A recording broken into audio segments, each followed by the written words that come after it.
All right, Brad Kelly here, back to give you another tip or trick to deal with if you have an advanced marriage. Meaning, if you guys have already decided that both of you are on board and both of you are working on the marriage, what can you do to improve? Well, Gary Chapman has a great suggestion for how to fix each other. I know that's kind of a heated word. One partner usually imagines they wish they could fix the other one. The other one absolutely vehemently opposes being fixed. And so usually these efforts to fix each other go horribly wrong. Let me give you a better way to do it if you guys are both in. Remember, this is kind of an advanced exercise and you both have to be in on it. Now, gentlemen, you are a lot of times the issue, meaning you have lots of suggestions for what your wife can do, but when they come back the other way, there's usually a lot of resistance, okay? I'm not saying this is the same in all cases, but I am saying that in the majority of the cases, when she has a critique for you, you're less than excited about hearing about it. Okay, usually the place where couples go wrong when it comes to fixing each other is when they bring one thing up that's not really going right, that they would really sincerely like the other person to either work on or have help with.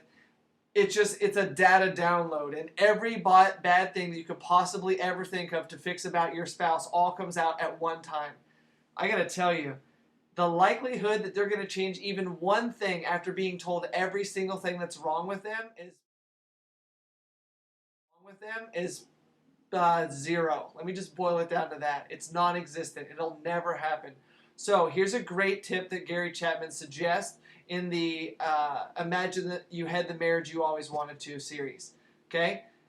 You each get a turn, and you're going to alternate every other week. And you only get to bring up one criticism or one critique or one thing that you'd like your spouse to change. Okay? That's it. Okay? One thing. And you alternate every other week. It's better if you put it out on the calendar or you make a schedule and it's official. Hey, this is her week, or hey, this is his week. The other thing that's really important is the time and the place and the setting. Okay? Never, ever, ever, ever give your critique before a meal.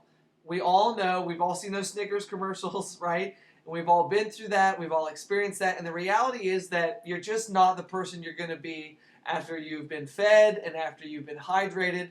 So never, ever, ever, ever give a criticism before you are hydrated and fed. Okay? So that's one thing. The second thing is the setting. Okay? Public place, in a party, in front of everyone, horrible setting. I don't care if you have just eaten. I don't care if you have just eaten the best dinner of your life. It is still not the appropriate place to have that criticism come out.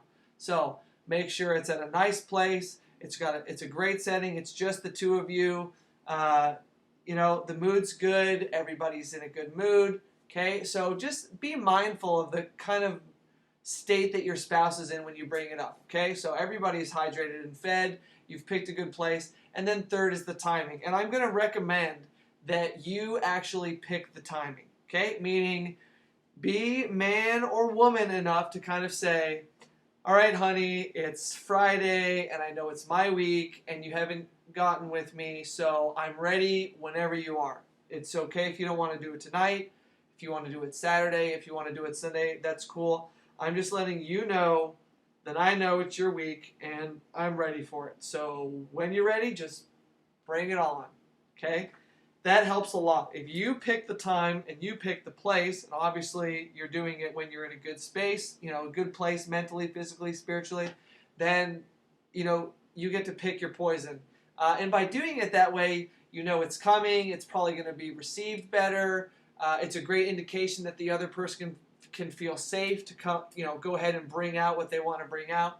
So this is an advanced trick, okay? So you get 26 of these a year, guys. Look, ladies and gentlemen, if you have more than 26 things that you can think of to change about your partner, I don't know what to tell you. But this is a great start. Imagine where you'll be a year from now. And, be selective. Put them in order. Hide your list. Whatever you got to do. Whatever you do, don't make a list of 26 and say, here, babe, if you want to go ahead and start working on these now, we can talk about them every other week for the next 26 weeks. Okay, this is right. You keep these to yourself. You bring out once every other week, and it's ideal that you pick the time and you pick the place, which should mean that you're in a good mood when you get ready to take one. All right? So, every other week, be kind about it. Don't deliver it like a barbarian. Right?